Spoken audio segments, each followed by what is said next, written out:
Hey everybody, Shane with 3MGTV, and today we've got a really straightforward video. I'm going to show you what the important knobs on a compressor do. What are we going to learn today?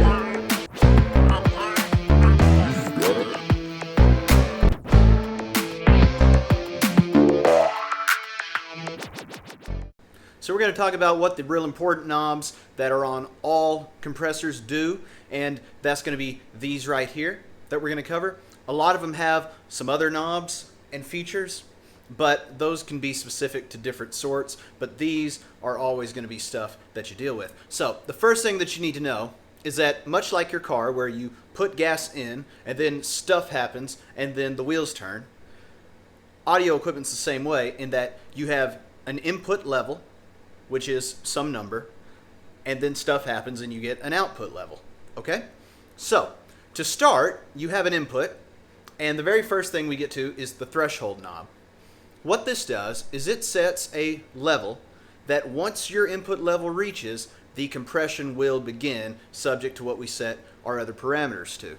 The numbers don't really matter, but let's say for example that we set our threshold to 10.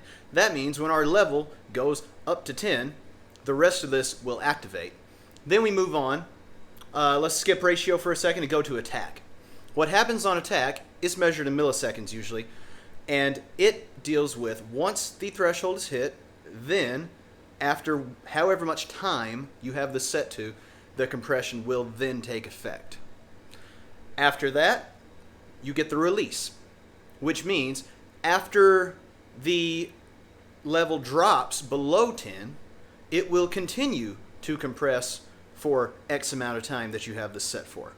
So you can have the level pass the threshold, stay there for a second, then compress, and then the threshold can drop off and it will continue to compress for a little while afterwards. This kind of thing is helpful when you want things like, say, snare drums to have a really dynamic onset and then to sort of dip off into compression. And then it's about how much compression. So the last one that we'll talk about is ratio. So we already know that once there is an input and it reaches the level that we have set the threshold to, then compression will happen. But how much? How does it work? The ratio knob is what we're dealing with. Like, let's say that we set it to 4:1. So what that means is that once the threshold is reached, it will then take 4 decibels additionally to get 1 more decibel of output. If we had a level of 10 and we had a ratio of 4, to get to an output of 11, we would have to have an input level of 14. If we set the ratio knob all the way to the infinity sign, then it becomes a hard limiter where no matter how much more level we present on the input to the threshold, it will not output more than the threshold level that is set. There you go. I hope that helped you understand what some of those knobs do. You're going to be able to find those knobs on any compressor that you find.